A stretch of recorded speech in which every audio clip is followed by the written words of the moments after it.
Charles and Harry's relationship has been under the spotlight even since the Sussex's bombshell interview with Oprah Winfrey last month.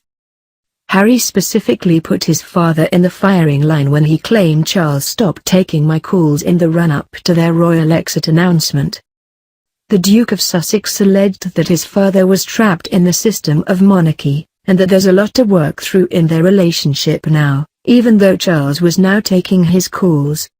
Harry added, "I will always love him, but there's a lot of hurt that's happened.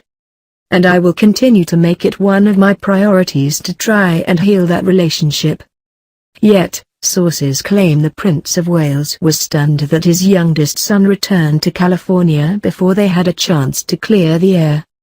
An insider told New Idea, Charles can scarcely believe Prince Harry rushed back to Los Angeles so quickly after the funeral, especially with things still left unsaid between them over their family feud. Harry arrived in the UK 6 days before his grandfather's funeral and spent that whole time in quarantine at Frogmore Cottage, in line with government guidelines. He then left 3 days after the funeral, the day before the Queen's 95th birthday, to return to his heavily pregnant wife Meghan Markle and 23-month-old son Archie in California.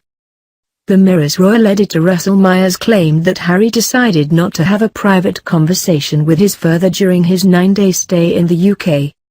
Speaking to Talk Radio, he said, "While he, Harry, was over here, he didn't have a chance to have a face-to-face with his father Charles. Apparently Charles did want to make time to see him. But, Harry told him, 'Listen, I have got to go.'" Yet, some reports then alleged Charles and Prince William had a 2-hour talk back at Windsor Castle with Harry, straight after Philip's funeral service. The two direct heirs reportedly decided to speak to the rebellious royal together so that their words could not be misconstrued, although the success of this crisis meeting remains unclear.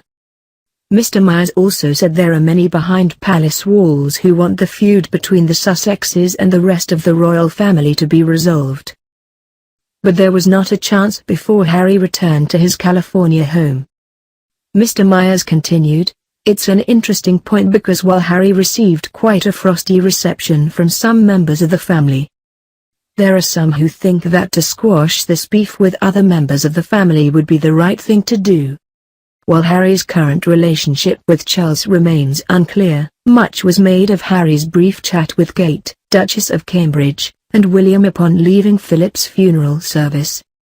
It was perceived as the beginning of the end of their brotherly rift, with many royal watchers praising Kate as the peacemaker for bringing the siblings together again.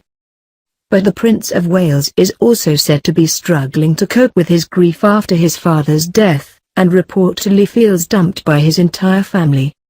Speaking to New Idea, a source said, "The Queen has lost her husband and is yearning to head to Sandringham, which was Philip's favorite of the royal residences, and she's happy to leave her children to grieve for their father as they see fit." They continued, "Charles can't help but feel like he's been dumped by his entire family in his hour of need. Everyone's hoping a few days in Welsh solitude will help him sort out his thoughts."